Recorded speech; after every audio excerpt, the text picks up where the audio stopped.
guys. One of the things that we had discussed in the last video on dedication is the concept of distraction.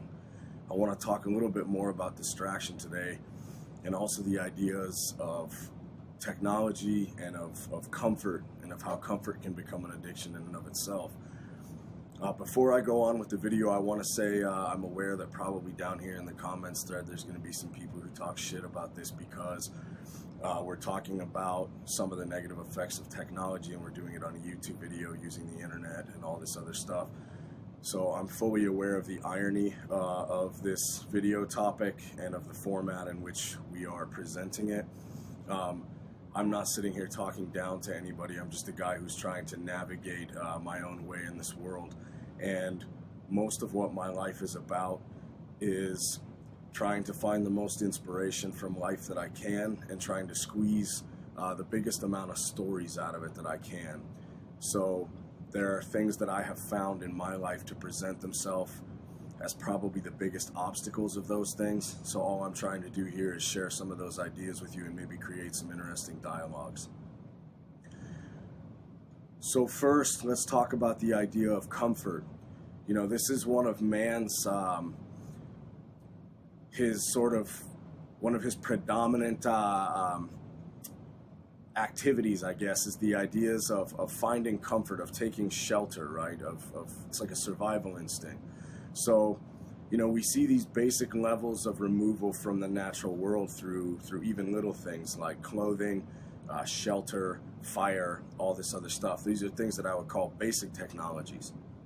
On the other end of the spectrum, nowadays, you know, we can see things like super processed foods, smartphones, the internet, you know, and even the concept of the internet, if you think about it for long enough, is one that can really take you down a rabbit hole. But so we see these kind of different types of technologies, ones that are very basic and that we've had for, you know, thousands and thousands and thousands of years, and ones that are relatively new, and the different ways that they impact and affect us. A lot of modern technology, and I won't say all, but I will say a lot of modern technology is based around the concept of doing something for you. Anything that is doing something for you is creating more comfort in your life, and I would go as far as say creating more laziness or indolence in your life. This is again coming from somebody who has, you know, central air in his house and all the rest of this kind of stuff. So what we can see though is that almost all these technologies in one way or another are based around comfort and doing things for us. You know, vehicles move for us, heating builds a fire for us, phones can eliminate a distance gap and kind of effectively, in a way, eliminate the need to travel. iPods, you know, and all these things can make our music for us instead of having, you know, to go see the band that originally made the music. We just had a discussion, me and a friend, the other night.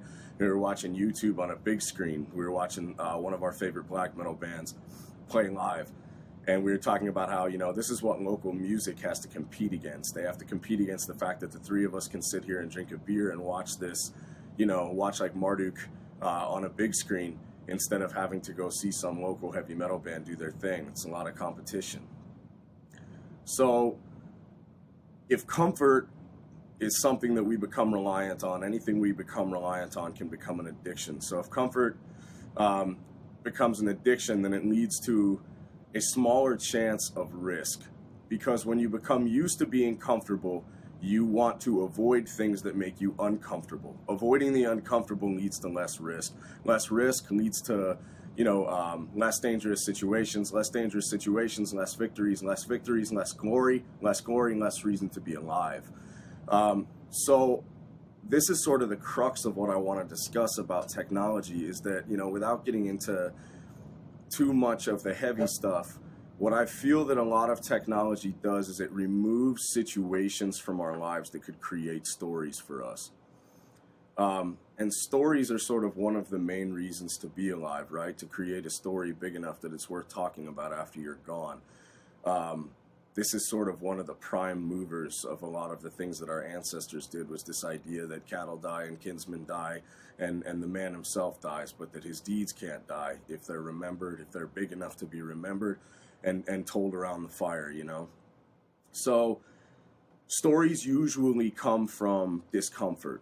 The interesting ones, they usually come from places of, extreme stress, extreme distress, other situations that are based around the absolute lack of comfort. You know, what are the stories about your friends or when you guys sit around and talk to get told the most? You know, I know for males, a lot of the stories are about fights or crazy stuff that happened to them. And usually people aren't talking about, oh my God, this situation, it was so crazy. I was in the most comfortable fucking house in the most comfortable chair, sitting back watching TV. It was fucking crazy. No one wants to hear that story. That story's bullshit.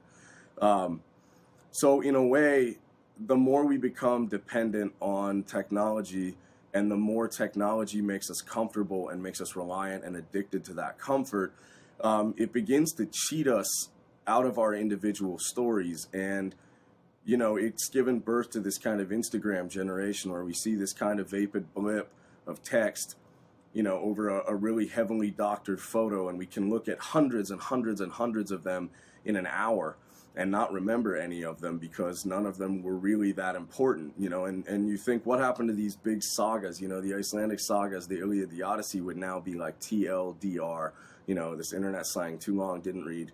And that the attention span has decreased and all these other things because we're too comfortable just flipping through shit. So I think that one of the things that we could do that would do a service in our lives is to start examining the addiction we have to each mediating technology that we have in our lives, whether that's our smartphone, whether that's, you know, even heating and central air. I mean, all these things that make us more comfortable and keep us at home, in our homes, sort of cut off from what's going on or what could be going on if we sort of force the situation. Because adventure, you know, adventure does not come knock on your door. You know, adventure is something that has to be sought out, and it has to be forced. So, you know, it's time to really question some of these technological addictions and figure out whether they're robbing the stories from our lives. And I think that, you know, sometimes when we talk about the idea of awe and the idea of God as a, you know, not as a man in the sky, but as sort of this creation, this idea of all these little things that make up the cosmos, we have to start looking at the fact that there is a God somewhere that lives within us that drives us to inspiring deeds and to a sense of awe at the world around us and all these things. And that oftentimes the machine kills the God that lives in us, and it replaces our gods with the machines. And I think that this is something we have to look at if we are to be people who are going to chase down these great big stories and make legends of our lives. We have to maybe push this concept and become something of a modern primitive or a future primitive. People who are capable of using these technologies, but who also understand that too much use of them becomes a manacle. And that we have to break free from a lot of these things that start out by seeming to improve our lives, but ultimately become a prison in our lives. So examine everything in your life and make sure that what is at first providing you with comfort and ease is not ultimately leading to a life completely devoid of good stories.